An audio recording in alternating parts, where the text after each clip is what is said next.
Order. We start with questions. Secretary of State for Justice, Rinder Just. Question number 1, please, Mr. Speaker. Secretary. Justice.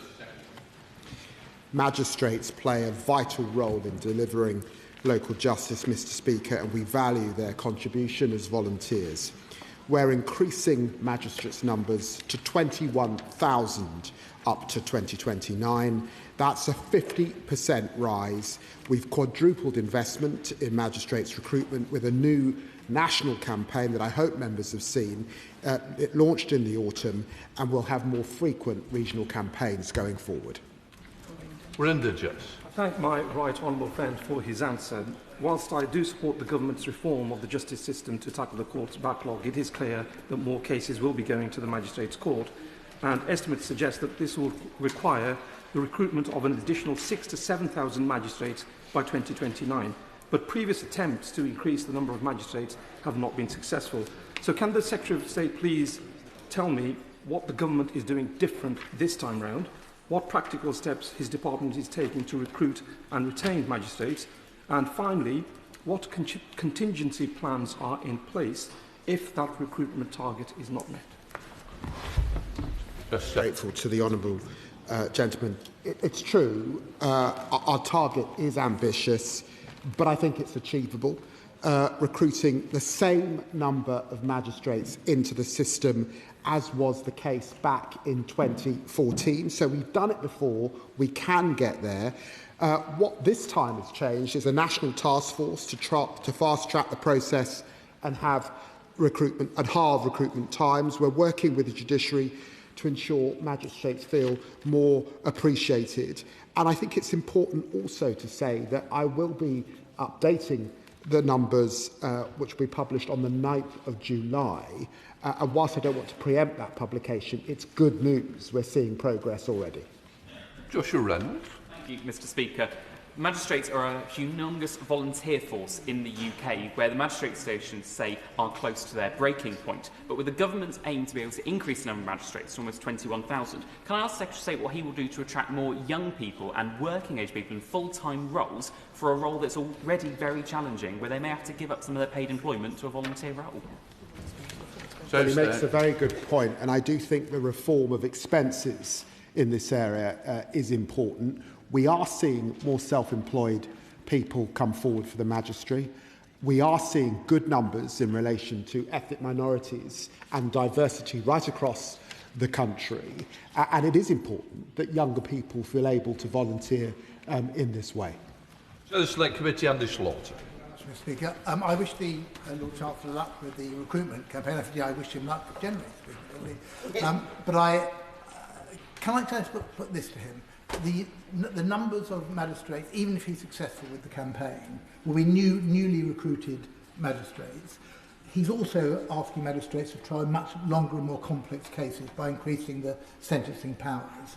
Those two things don't really square up. Is his solution to recruit a lot more district judges and therefore have a lot more judge-only courts in the magistrates as well as the Crown? Well, my honourable friend's point is apposite and on the money. Alongside this, we are appointing more judges to the Magistrates' Court. We're recruiting up to 30 new district judges to start sitting in the second half of 2027. And this is in addition to the latest round of recruitment, which should result in more than 100 new judges sitting from December 2026 onwards. Vicky Slade. Thank you, Mr. Speaker. Yesterday I joined members of the Justice Select Committee, including the Chair, on a trip to Nottingham as part of our review into youth justice.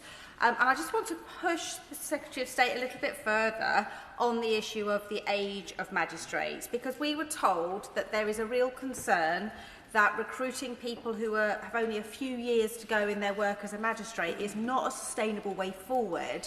And they were also concerned about the lack of legal advisors, which, although is being recruited more, is really still causing a problem. Can he comment on the relationship between the legal advisors and the magistrates? Yes, Secretary. Well, again, the honourable lady makes a good point. We are reforming their pay and their career progression. You're right that our magistrates' court need those legal advisors, and they have to be in place across the country. We're funding more legal advisors, and we're recruiting 100 trainee new legal advisors each year for the next 3 years. You could always open the court at Chorley again. Plenty of magistrates. Dr. Rupert Huck. 2, please, Mr. Speaker. Well, Mr. Speaker, I absolutely recognise the profound financial and psychological impact of so-called slaps and the threat that they represent to democracy and free speech. Last year, we implemented new laws to tackle slaps relating to economic crime and to stop wealthy elites from effectively silencing critics, journalists and activists. I've confirmed that we do intend to introduce legislation comprehensively tackling all slaps when parliamentary time allows. Dr. Rupert.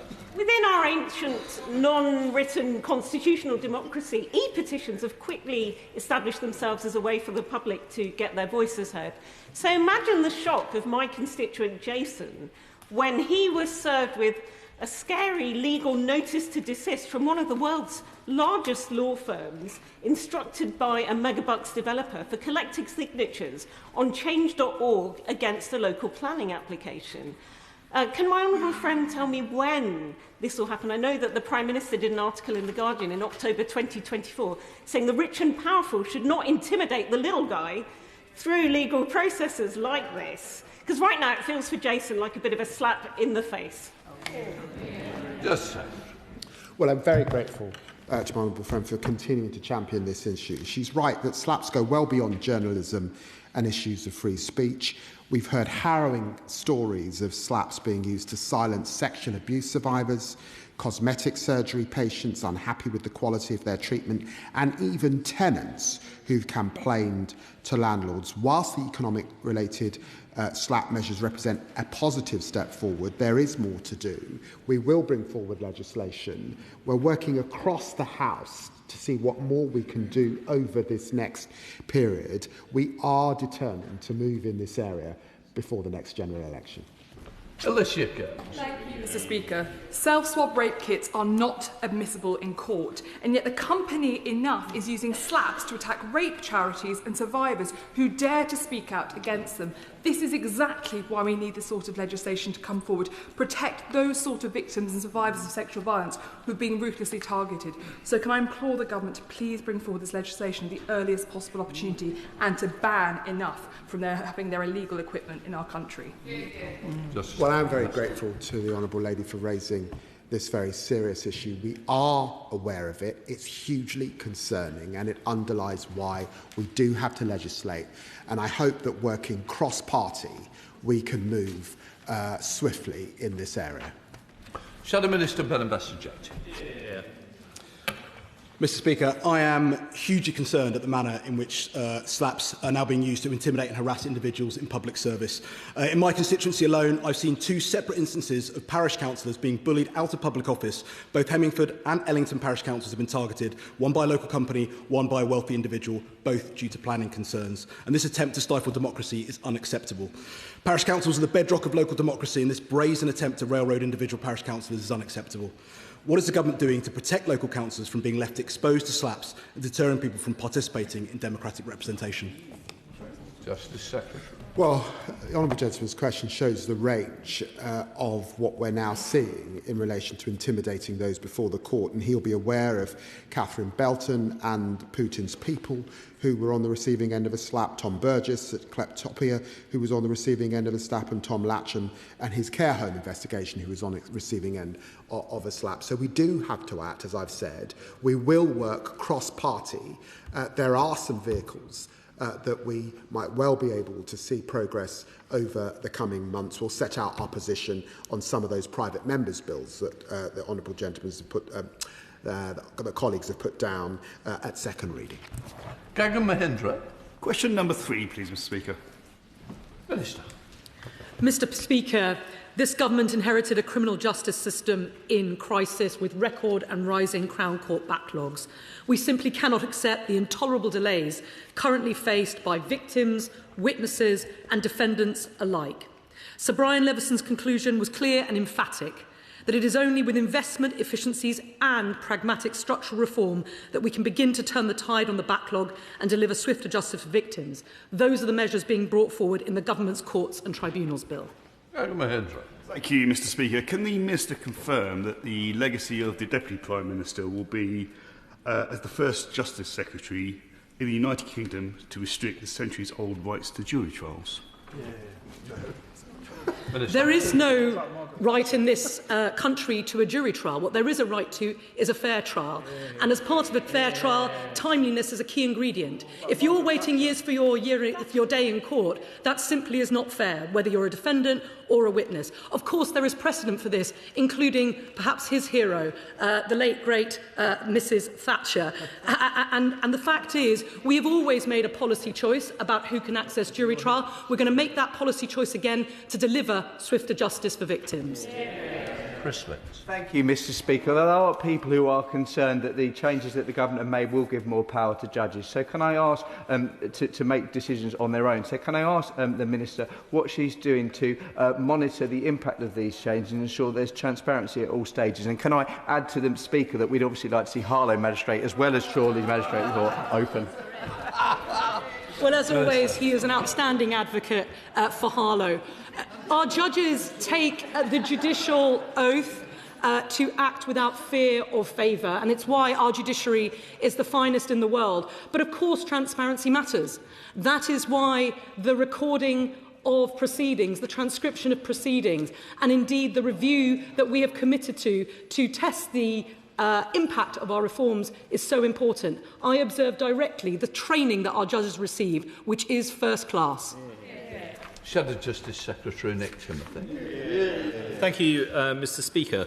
The Justice Secretary and his ministerial team say that the attack on jury trials is needed to deal with the backlog in the courts. When the Right Honourable Member for Makerfield takes over and scraps the policy on jury trials, does the Minister predict court backlogs will get worse? Minister. He mischaracterises, as so many do, the Government's policy. We are preserving jury trials as a cornerstone of British justice. But it is no justice at all if you are waiting years for that jury trial. When witnesses pull out the process, when complainants pull out the process and those trials collapse, that is no justice at all. Whoever is in charge, and the dereliction of duty by those opposite, which allowed the Crown Court backlog to run out of control, the so-called party of law and order, they buried their heads in the sand. We will not do so. We will take on the recommendations of Sir Brian Leveson, and we will make the difficult choices to bring down our backlog and deliver justice for the British people. Nick Timothy. Mr Speaker, I listened very carefully and I don't think she answered my question. We will see, won't we? I'm replying to the Justice Secretary from his sedentary position. I think the Minister's just made it very difficult for herself to stay in the Ministry of Justice when the Right Honourable Member for Makerfield takes over. They are continuing to say that the attack on jury trials is vital and there's no alternative. But we know that's not what the next leader of the Labour Party thinks. He's made clear he's going to scrap the policy. So will the Minister spell out what this means? She's saying that the Right Honourable Member for Makerfield is wrong, isn't she? Minister. I think he's referring to an interview with the Right Honourable Member for Makerfield, which took place in December, well before this House voted conclusively in second reading. Any government and any ministerial team would have to take on this challenge. Unlike the party opposite, we will not duck it. What the Right Honourable Member for Makerfield actually said is we need to pause and reflect. The evidence base is clear. Sir Brian Leveson offered a blueprint. We cannot bring down the backlog without structural reform. He says we can. Frankly, as so often on the other side, they ignore the experts, they ignore the evidence, they crash the justice system, and you know who suffers? It's the British citizen. We won't allow it. Douglas Lumsden. Question number 4. Minister. With permission, Mr Speaker, I'll answer questions 4 and 15 together. There are fewer than 5 transgender women in the general women's estate. The exact figure cannot be provided without breaching data protection legislation obligations.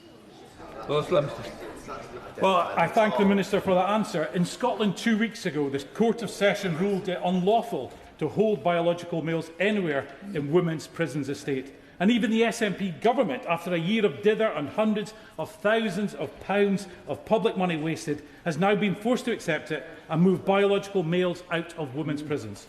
So can the Minister set out a timeline for all women's prisoners right across the UK to remove biological males so they can fully comply with the Supreme Court ruling brought about by For Women Scotland? Minister. Well, Mr Speaker, the judgment in Scotland relates to different prison rules applying in Scotland only. England and Wales have their own separate rules, as he'll no doubt know. I would just gently remind him the rules that we have in England and Wales were introduced in 2023, and they mean that transgender women with male genitalia or any history of violent or sexual offending are not held in the women's estate, except in truly exceptional cases signed off at a ministerial level. Now, under this government, we inherited those rules, and ministers have not approved the placement of any transgender women in women's prisons. This is a classic case, Mr Speaker, where this iteration of the Conservative Party spent all their time in opposition criticising the very policy that they introduced. Rebecca Smith. Thank you, Mr Speaker. We've just heard from my honourable friend that the Supreme Court has clarified the meaning of sex in the Equality Act, and as we've heard, Scotland has taken those steps. Now, the Minister just responded to my colleague with a kind of fairly vague answer about what needs to happen in England. We know that there are women who are not biological females in the estate in the UK, in England and Wales. So when will they get those same protections as are happening in Scotland? Minister. The policy that we are implementing in England and Wales is lawful. It complies with the Prison Rules 1999 as well as the Equality Act 2010. The EHRC guidance has come out. We have 40 days to ratify it and consider it, and we'll do so. Ruth Jones. Thank you, Mr Speaker. And given that we're thinking about the women's prison estate more generally, and given that the Swansea Residential Women's Centre was due to open in 2024 but doesn't look like it's going to open at all now, what steps is the Minister taking to ensure that Welsh women can access alternatives to custody? Minister. Well, she's absolutely right that where it's safe to do so, we're determined to drive down the population of women that are in prison. That's why Lord Timpson set up the Women's Justice Board, which has taken huge steps in not just improving resources for those women that are in custody, but ensuring that we have plans to reduce wherever possible. Dr. Caroline-Johnson. Question number 5, Mr Speaker. Justice Secretary. Well, with this permission, Mr Speaker, I'll answer questions 5 and 14 together. Official statistics for the year to March 2025 show 262 recorded releases in error. The latest figure will be published next month. In April, we also released ad hoc data from April 2025 to March 2026, which was published alongside Damon Owen's independent review into releases in error. Dr. Caroline-Johnson. Thank you, Chair. I understand a total of 441, which over a 2-year period is the worst on record and means that in less than 24 months, Labour have released more prisoners in error than in the previous 6 years combined. It's a disgrace. Can I ask the Minister another question? How many of those released in error early were convicted of rape? Justice Secretary. Well, can I say to the Honourable Lady, she wasn't listening to the figures that I gave. We are actually seeing a reduction in the numbers because of the review that I asked Dame Linoas to lead. We are implementing those recommendations to see the system coming down. But I've got to tell you, who left us with the mess? Who saw 800 releases under their watch? When did they come to Parliament and update them? When did they set up a review? They did absolutely nothing. We've got a paper-based system. That's why we're introducing digital ID. Jack Rankin. Thank you, Mr Speaker. The hundreds of prisoners released in error under this government is a disgrace. But more concerning are the thousands it will have been an error to release. He didn't answer the previous question. Let's try another. As we heard in this House yesterday, child groomers and rapists are due to be let out early, years early, with their victims being informed by letter. So will the Minister tell my constituents exactly why, under this government, dangerous criminals will be in their communities rather than in prison? Because you almost broke the prison system. You built just 500 places in 14 years, and we had to fix that system. You had 17 different forms of guidance on early release in the last year, all done in secret. That's why we introduced the sentencing bill. That's why it got royal assent in January. And that's why we're doing everything we can to build more prison places, 14,000 prison places by 2031. Can I just gently say to Justice Secretary, when you say you, I am not holding any responsibility for any of this. Ashley Dalton.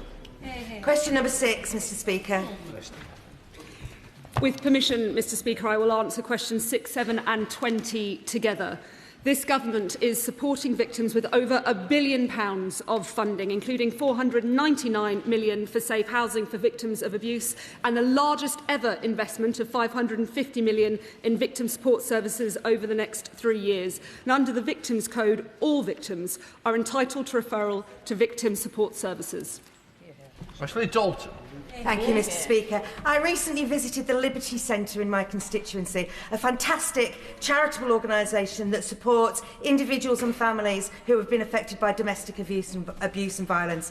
They told me they could fill their refuge places 3 times over, but they don't have the resources to do that. Can the Minister tell us what the government is doing to ensure that voluntary and charitable organisations that do such excellent work in this space are continued to be supported and sustained? Minister. I thank my honourable friend for raising the hugely vital work that they do. Local authorities in England have a statutory duty to assess and address the need for support with safe accommodation for all domestic abuse victims, including children who need to flee their home.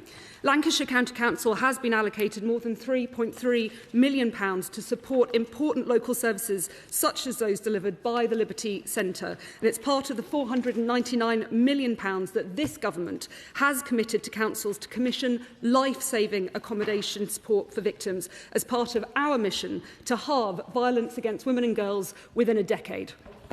Thank you, Mr Speaker. In Gravesham, I recently visited New Maltings Child Contact Centre in Chalk, hosted by the City Praise Centre, which I think is the only one in North Kent, which provides a calm, safe place for parents to meet their children.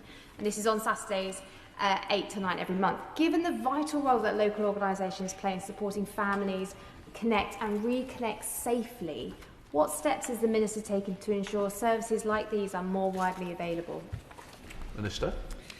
My honourable friend is absolutely right. Child contact services provide safe and neutral spaces for children to meet parents or other family members that they don't live with as part of supervised or supported contact arrangements.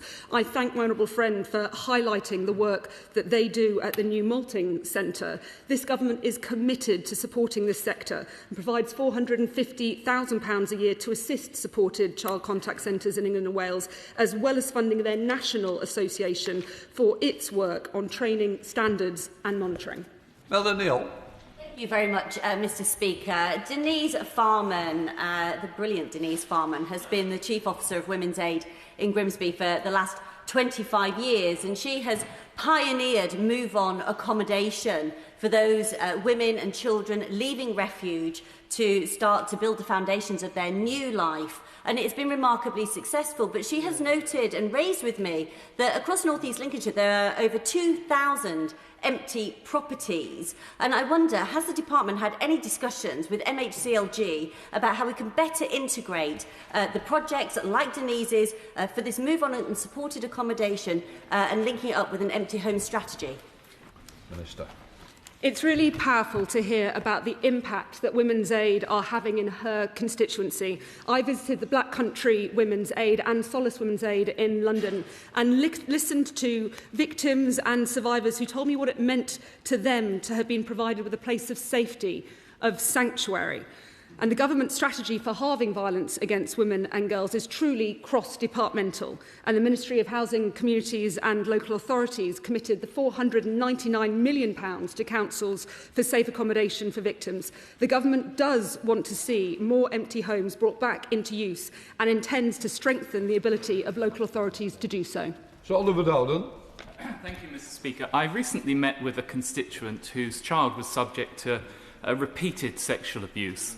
I have to say that she found access to justice very difficult, still awaiting trial, but now fears that the accuser will not be found fit to trial and will be subject to a trial on the facts, and is now fearful that if the accuser is found guilty on the facts, will not be subject to appropriate sanctions, for example, being subject to DBS checks. What reassurances can the Minister give my constituent about the resources allocated to such prosecutions, both by the Police and Criminal Justice Service, about whether the bar is correct for whether somebody is appropriate to stand trial, and what sanctions will be applied? Because this constituent is very fearful this person will be at liberty in the wider community subsequent to conviction.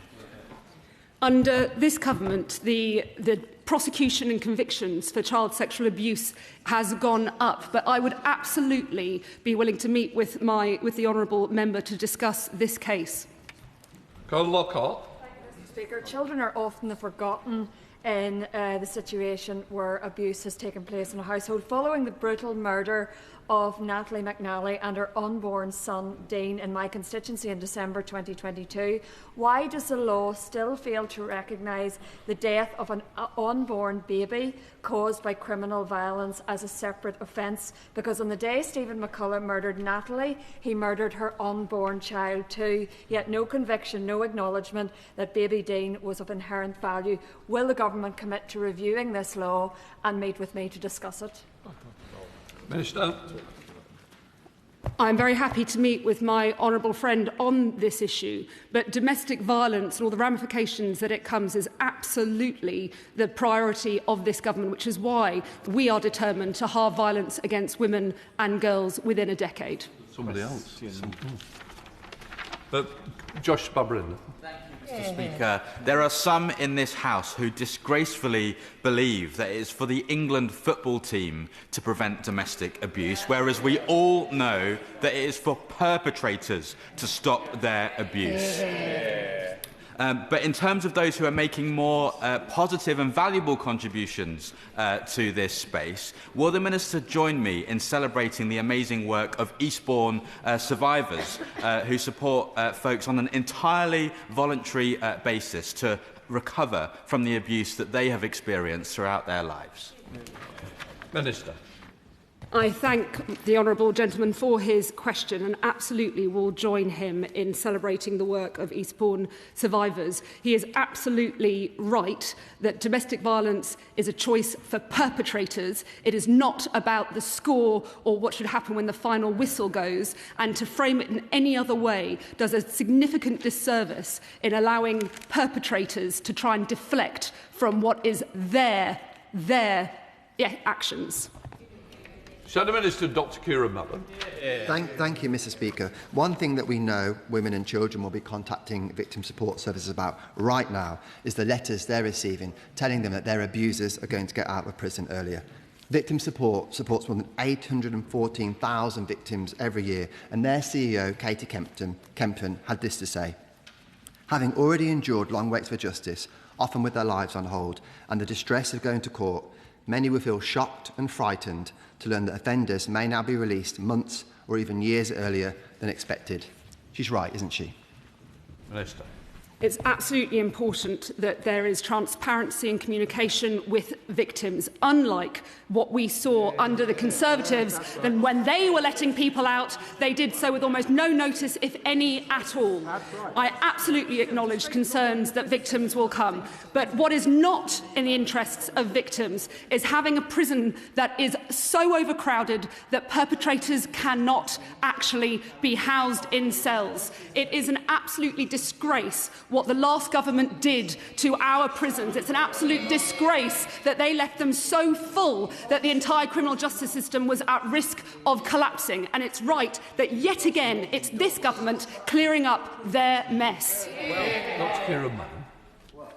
Wholehearted agreement with the Minister that transparency is really important. One thing that would help victim support and other organisations to plan to respond to this is knowing how many people are getting out and what offences they've committed. But just like us, Mr Speaker, they're in the dark. Can I thank you, Mr Speaker? Your intervention yesterday did prompt the Department into publishing a response to my question about this, but it wasn't an answer. In fact, shockingly, the government officially now says it doesn't know how many people it's letting out in September. So if the Minister and the government refuse to tell us now, can at least let victim support services and victims know when they will tell this House, victim support services and the wider public how many perpetrators of serious offences they're letting out and when that will start happening?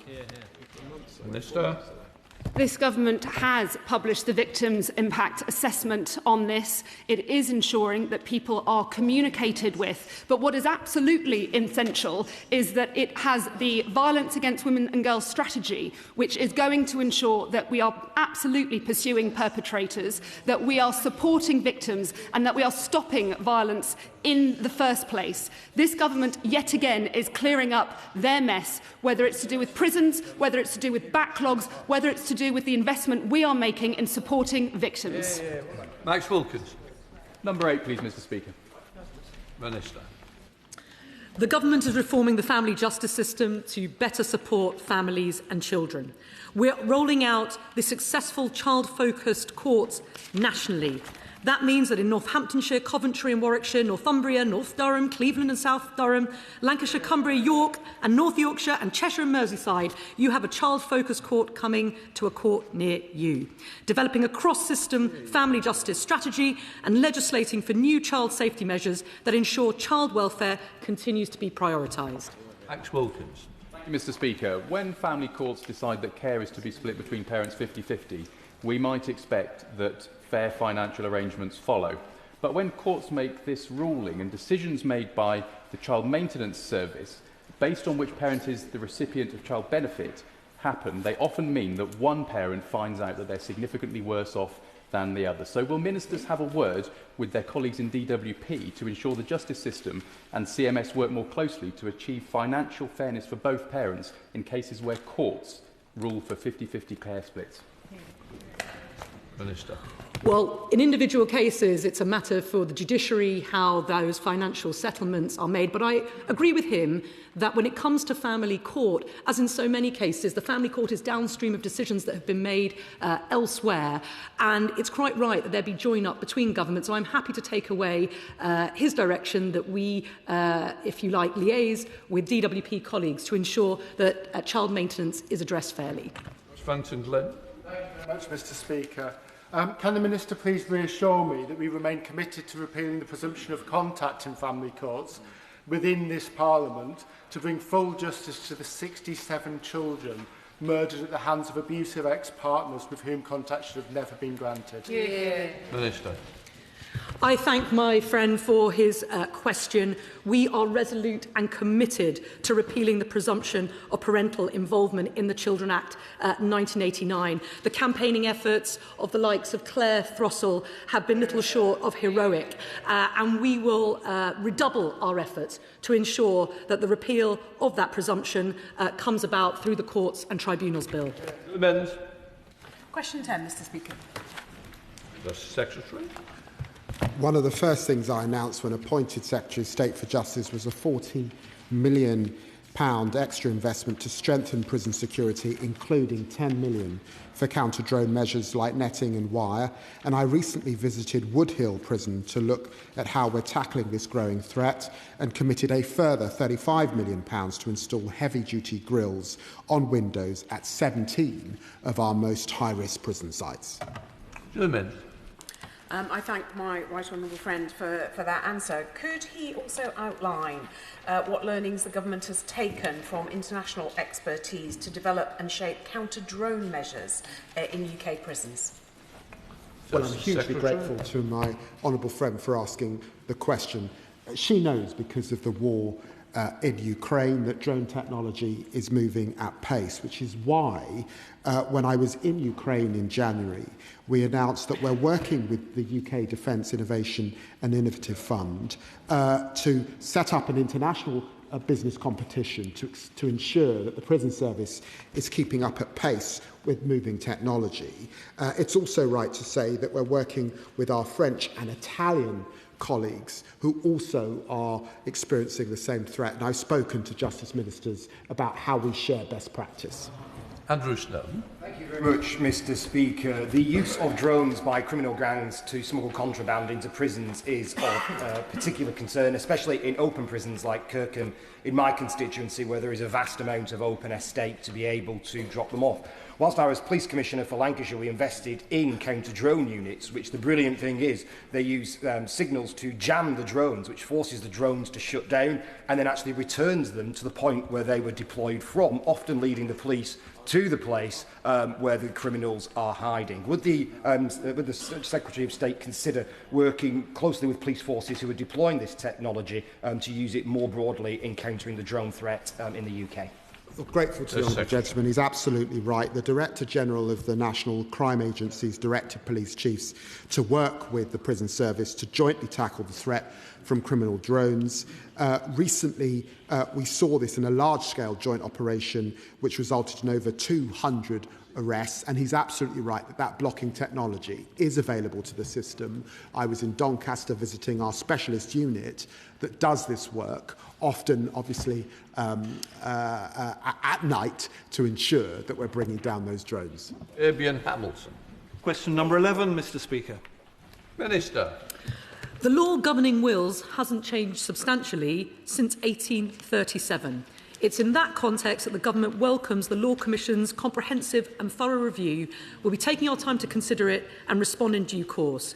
We see innovations like electronic wills could improve accessibility and increase the number of those who are making wills and putting them and their loved ones in a more secure position. Fabian Hamilton. Thank you, Mr. Speaker. In 2018, I began my campaign to abolish the rule which stipulates that in England and Wales, remarriage revokes any previous will. It's clear that such a rule is no longer fit for purpose and opens the door to abuse, where unscrupulous individuals often marry vulnerable people, which enables them to inherit their estate upon death. Will the Government now commit to accepting the Law Commission's recommendation to abolish this archaic rule? Minister. Well, I commend the Right Honourable Gentleman's work in terms of looking at how we can combat predatory marriages and those who prey on the vulnerable. The Law Commission's recommendation to remove the rule that marriage revokes a will is well evidenced. We will take a holistic look at this, but certainly it's something that we will be considering very carefully. Jim Shallow. Speaker, first of all, can I welcome the Honourable Member for Leeds North East back after his operation. It's good to see him again, and I wish him a speedy recovery. Thank you, Minister, for the answer. Now, what steps has the Minister's Department taken to ensure the insights in the drafting expertise from the Modernising Wills Law report with the Northern Ireland Executive to ensure that families in Northern Ireland can benefit from similar modernised protections against predatory marriage and updated with legislation? Thanks so much. As we consider the Law Commission's recommendations, obviously we will consider how that might lead to law changes and law reform right across the United Kingdom, but where, of course, matters are devolved, we obviously respect that as well. Question 12, sir. Minister. With permission, Mr. Speaker, I'll answer questions 12 and 21 together.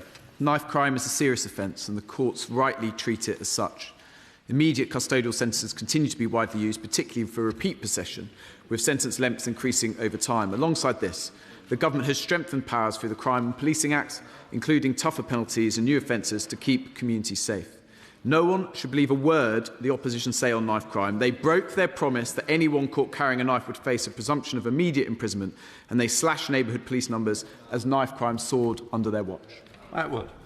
I thank the Minister for that answer, but the latest figures show that the average custodial sentence for an adult knife or offensive weapon offence is just over 8 months.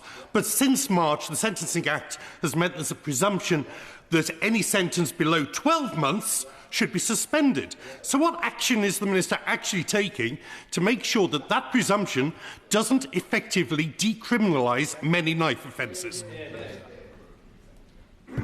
Mr. Speaker, I'm incredibly proud of the work of this government on knife crime, whether that's taking zombie knives off the streets, whether that's ensuring that early interventions for children caught carrying a knife is used more effectively. That's why knife crime is going down under this government when it soared under the last government.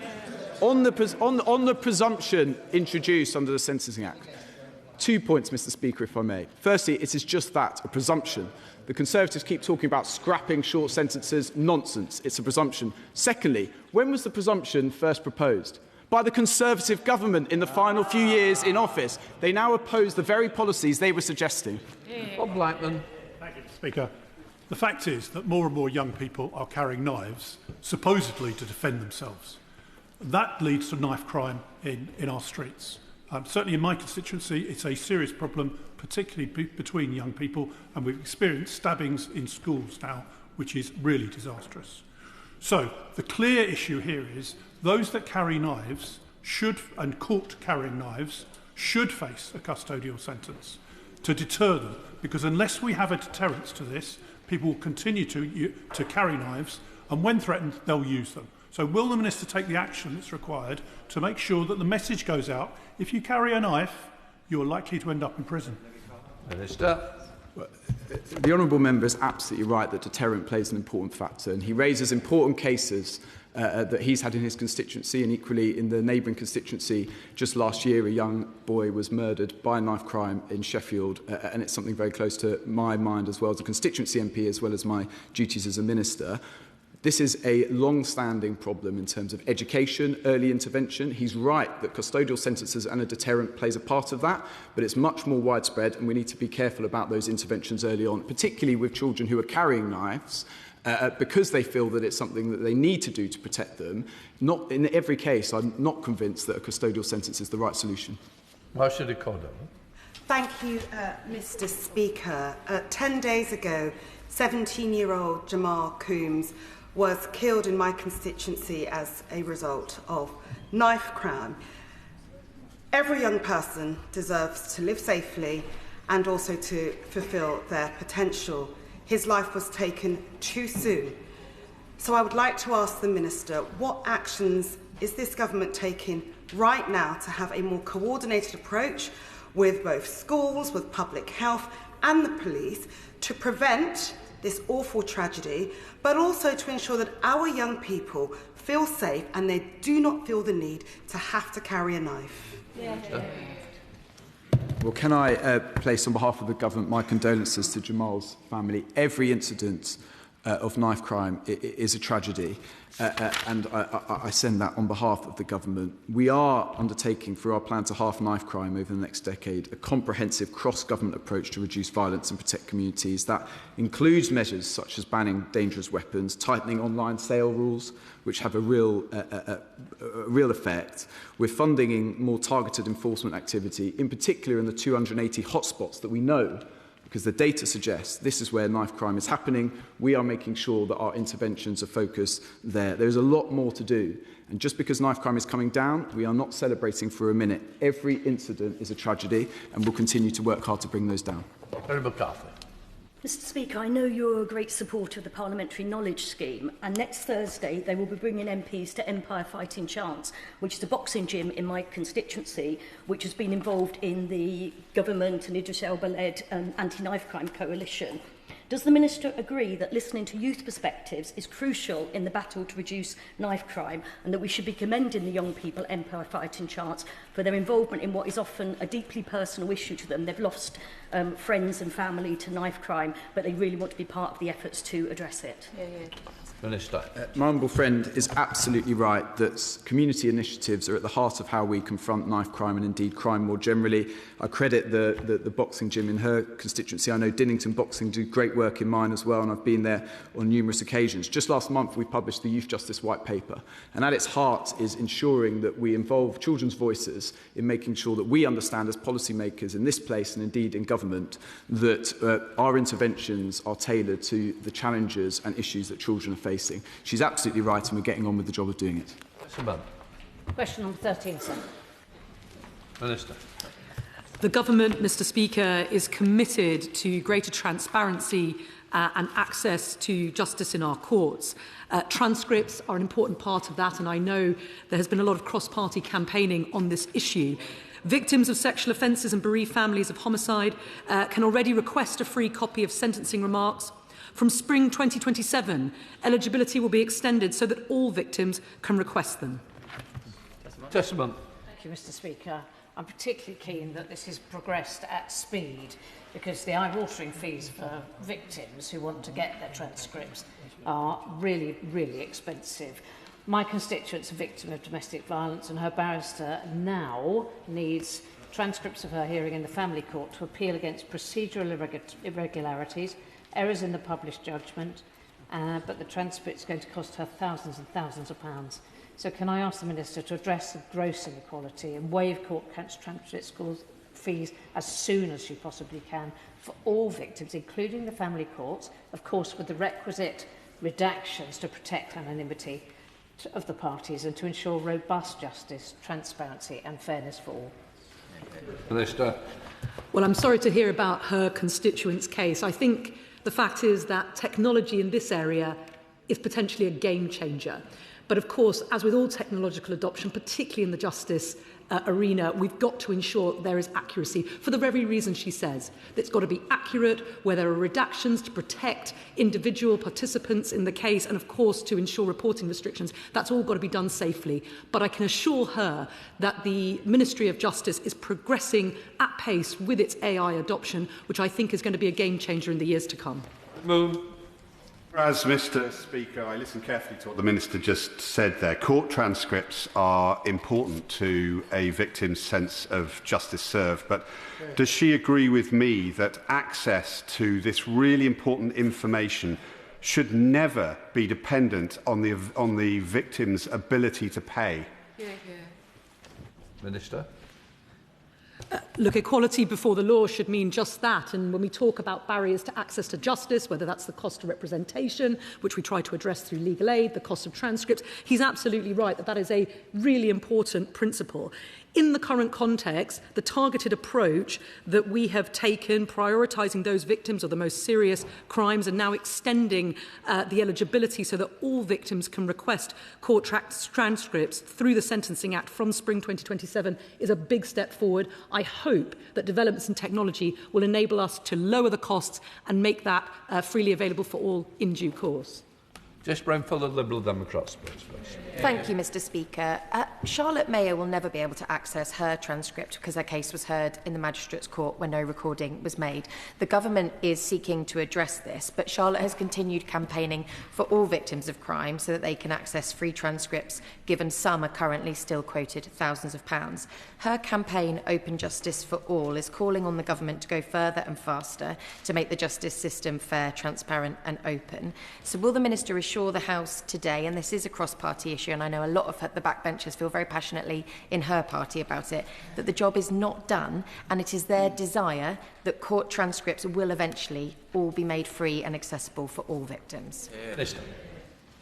Well, I thank the Honourable Member for Chichester, who I know is a great advocate for this. I've also had the pleasure of meeting with Charlotte on a number of occasions, and I know what an important campaign this is. She's absolutely right. The government's commitment to have audio recording and the capital investments we're making to enable that means that change is coming soon and fast, and we will look to go as far as we are able whilst preserving the accuracy of those transcripts.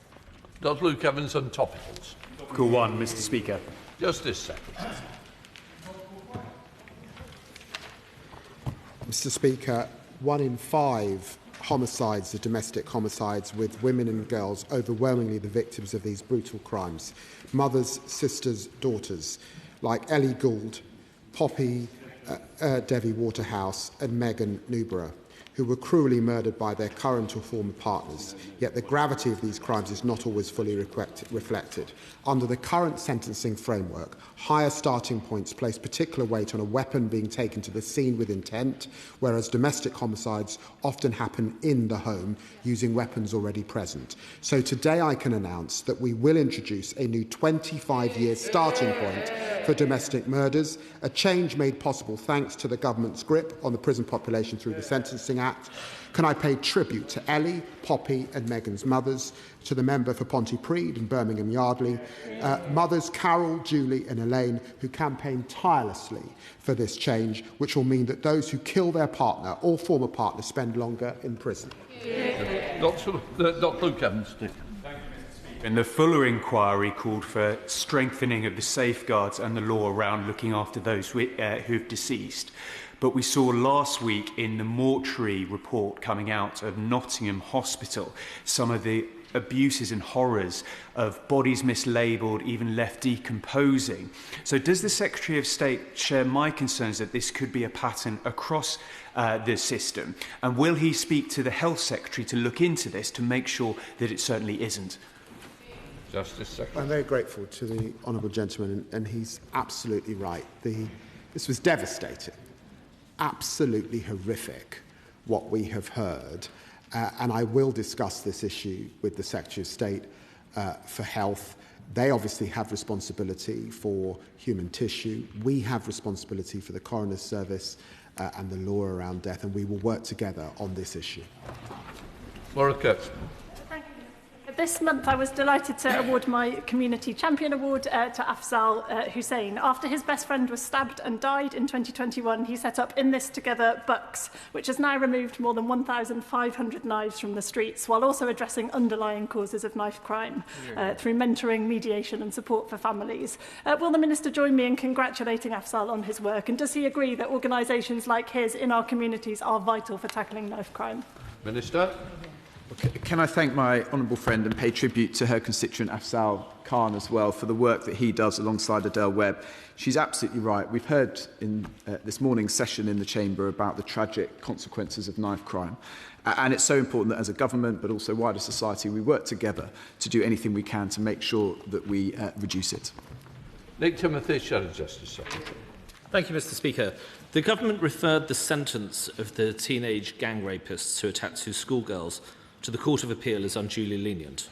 But the government also says it wants to increase the age of criminal responsibility, and the Bar Council has said that age should be 14. That's 1 year older than the age of one of those rapists, proof that young criminals can commit terrible crimes.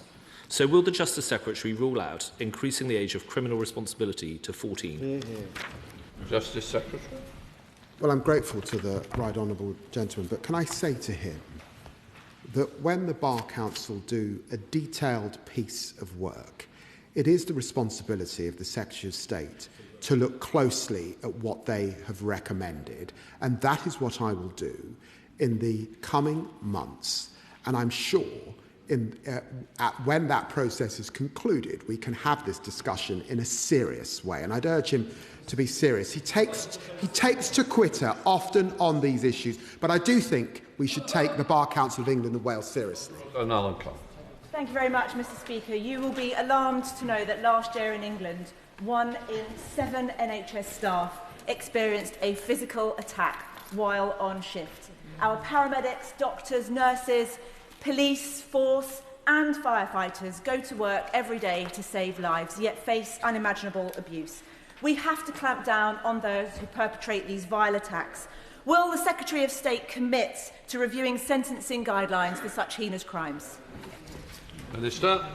Well, these are absolutely shocking figures, and may I pay tribute to all NHS staff and indeed all frontline public service workers who often put their bodies on the line quite literally. I meet with the Chair of the Sentencing Council regularly to discuss issues. I will be raising this one with her as well. Jess Brown for the Liberal Democrats, spokesperson. Thank you, Mr. Speaker. The Guardian reported last week on the case of a US Air Force officer accused of drugging, strangling and raping a British woman in his apartment. Now, although the incident took place off-duty, off-base and on English soil, the case was removed from the jurisdiction of the English courts, and it was instead tried by US court-martial at RAF Lakenheath with an all-male panel, all from his base. Does the Minister agree with me victims of crimes on English soil should see justice served in our justice system? Justice Secretary. Well, can I say to the Honourable Lady that halving violence against women and girls is a decade mission for this government.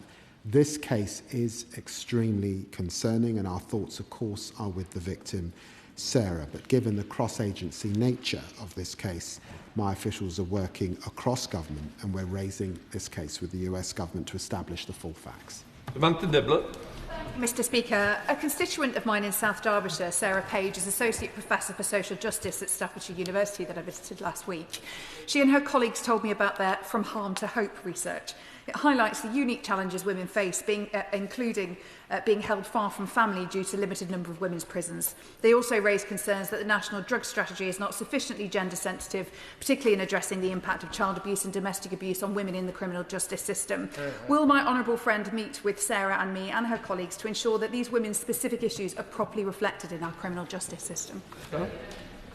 I thank my honourable friend for that. I'm very happy to meet with her and indeed her constituent. There are issues about the women's estate. That's why Lord Timpson set up the Women's Justice Board, which is considering these. We are determined to bring down the population where it's safe to do so in terms of women's prisoners. There's a lot more work to do, but we are making progress.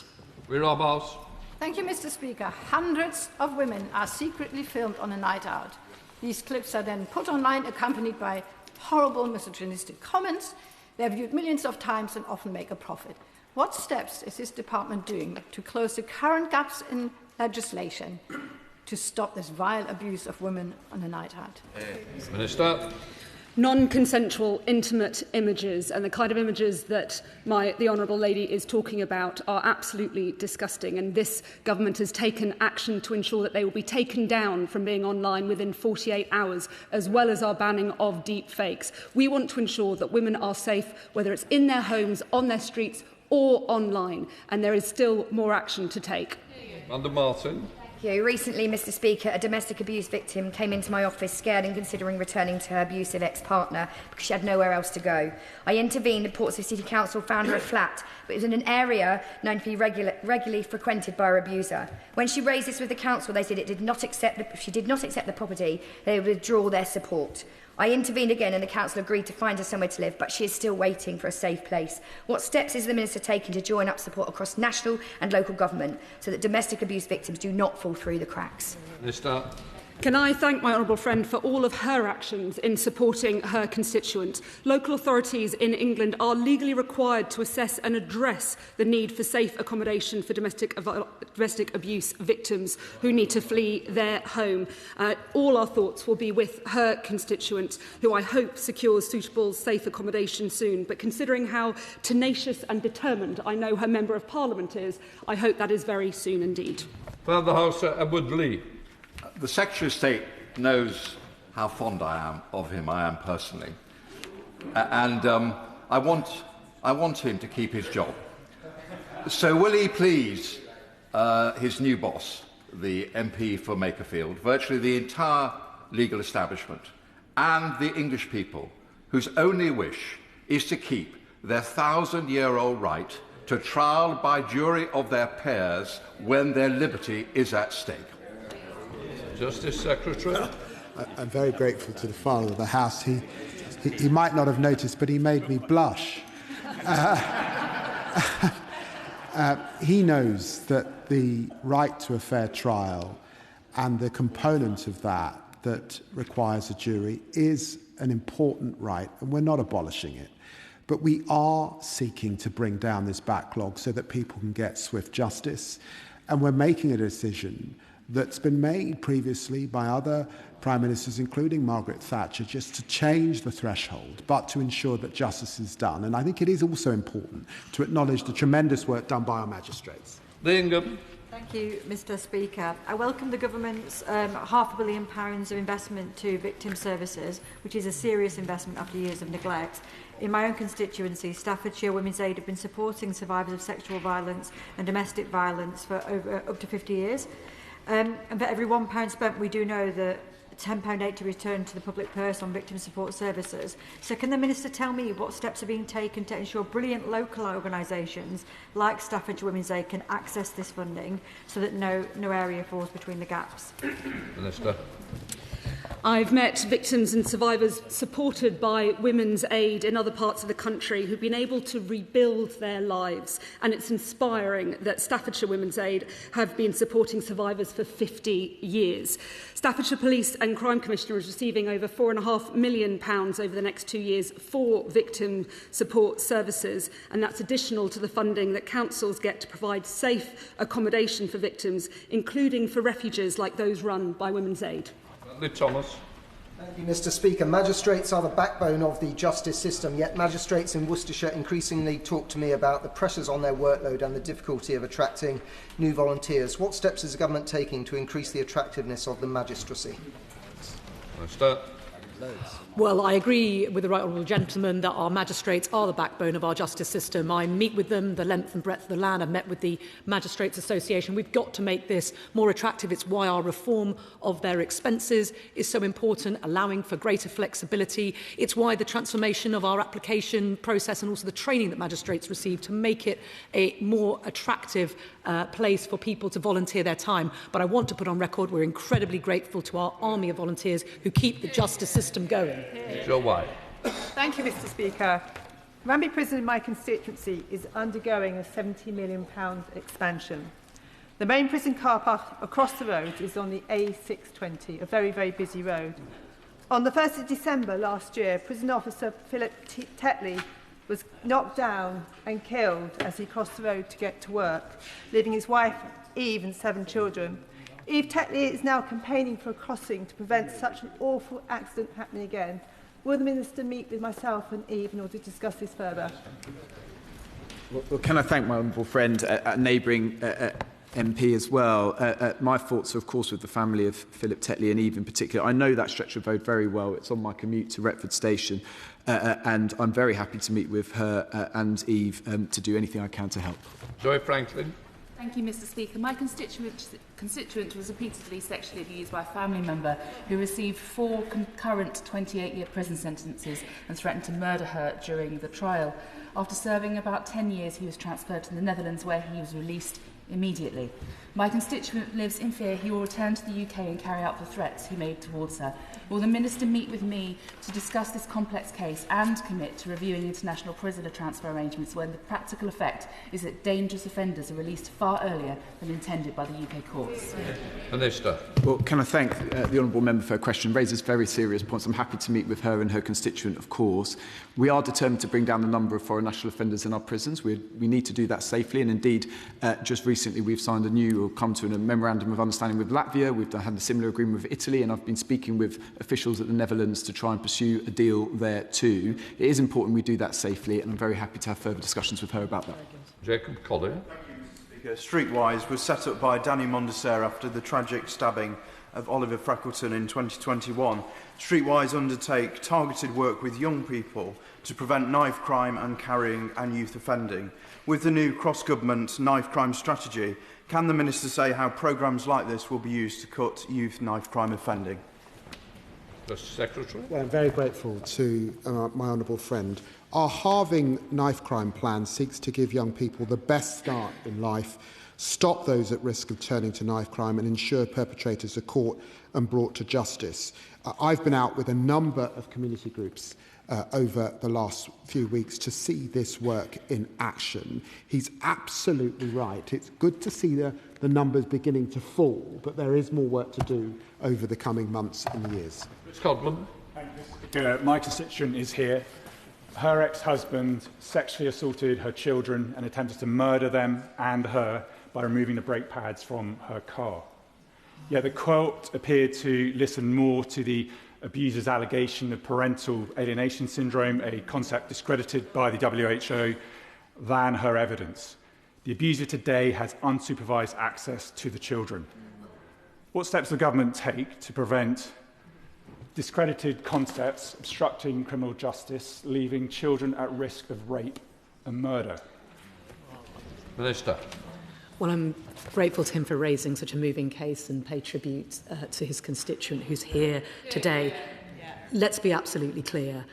The government's position is that parental alienation has no evidential basis and is a totally discredited concept. We are working carefully with the Family Procedure Rule Committee to limit the instruction of unregulated experts, including those who hold themselves out as parental alienation experts. I hope that will bring the sorts of changes that will prevent this sort of thing in future. Alex Davis-Jones. Speaker, can I welcome the announcement from the Deputy Prime Minister today on changing the disparity of sentencing for domestic homicides? I know that Carol, Julie and Elaine have campaigned tirelessly following the murders of their daughters for this change, and it will make a huge difference to how violence against women and girls is treated in this country. Can I implore the Deputy Prime Minister, the first in the line of 7 Lord Chancellors that the campaigners have met with, that has actually committed to doing this, to do this as soon as possible, and there is this Labour government that is committed to tackling violence against women and girls. The Secretary. Well, can I thank my dear friend, the Honourable Member for Pontypridd, for her work campaigning on this issue. We met with the families, hugely moved by their story, but also the sense that they felt very let down by previous governments and Lord Chancellors that they had met. And for that reason, I think this move is the right thing to do. And I'm very grateful to her and the member for Birmingham and Yardley for continuing to press this issue behind the scenes. Anderson. Thank you, Mr. Speaker. A high-profile child sex offender was released into my constituency, into a village, by a local school. I was told and informed about this by local residents over 3 months ago. I wrote to the Deputy Prime Minister expressing huge concern, who has refused to meet over this and says it's down to the probation service and it's not worth, they're not going to meet me on this. Why does South Shropshire's children's safety not worth a meeting to discuss this? Because this is a huge issue for my constituents. Just Secretary. Can I say, of course I recognise that this will be an issue for his constituents. It is right that these matters are dealt with by the probation service, and we're investing a lot of money into the probation service over this period to make sure that we reduce caseloads so they can manage cases like this properly. But I will investigate and get back to him as soon as possible. Jane Kirkham. Thank you, Mr. Speaker. One of my constituents experienced horrific abuse at the hands of her ex-husband. Deep fakes were put online on porn sites, and he did it to other women as well. He is now in prison, but when she tried to divorce him, because of bail conditions, she couldn't get access to legal aid for the arbitration service or further legal aid. Would the Minister agree to meet with me to discuss access to legal aid for people who've suffered domestic abuse under these kind of circumstances? Minister. I will, of course, agree to meet with her about this case, and she is a tremendous advocate for her constituent. It's important to say that we have ensured that legal aid is available for domestic abuse victims, and we've also changed the evidence thresholds that are required to access that legal aid. But I do want to look into this case, and I look forward to meeting with her about it. Luke Glover. Speaker, after being attacked leading to long-term mental and physical health difficulties, a constituent faced a 2.5-year delay and a disappointing offer of compensation from the Criminal Injuries Compensation Authority. It took an appeal and my intervention for her to finally have been offered fair compensation. So what steps will the Minister take to ensure victims of crime receive a good service when applying for criminal injury compensation? Minister. Applicants for criminal injury compensation have often endured horrific traumatic experience, and no financial award will ever fully compensate for that. But last year, over 164 million in compensation was paid to victims seriously injured or bereaved by violent crime, and 2/3 of new applications were decided within 12 months. I thank the honourable member for the correspondence that we have had on this matter, and the CICA is working to improve the experience of applicants and to modernise its systems. Relish. Mr. Speaker, 68 is far too late. When will prison officers achieve a fair, just and crucially lower retirement age? Well, can I thank my honourable friend for his continued championing of this cause. We regularly meet with the Prison Officers Association. We'll continue to do so. Prison officers do incredible work every day up and down the country. We'll, of course, continue that dialogue. There you go. Thank you, Mr. Speaker. The Now Government, in its 2024 manifesto, made a promise to set up specialist rape courts in every Crown Court location. 2 years on, how many have been set up? We're 2 years in, and can I assure the honourable gentleman that we will be coming forward with announcements in this area shortly. Thank you very much, Mr. Speaker. My constituent, Sophie Hall-Stalker, was arrested and deported. Post-deportation, there was no monitoring of him at all. The stalking recommenced. He's now back in prison in the UK. This government's progression model means that he will be released early and again will not be subject to active probation supervision. Can my right honourable friend who promised this would not happen tell me how on earth Sophie will now be kept safe? Minister. Well, can I thank my honourable friends? And I met with her and Sophie at the end of last year. When, as a result of that meeting, we made changes to the guidance regarding deportation of offenders.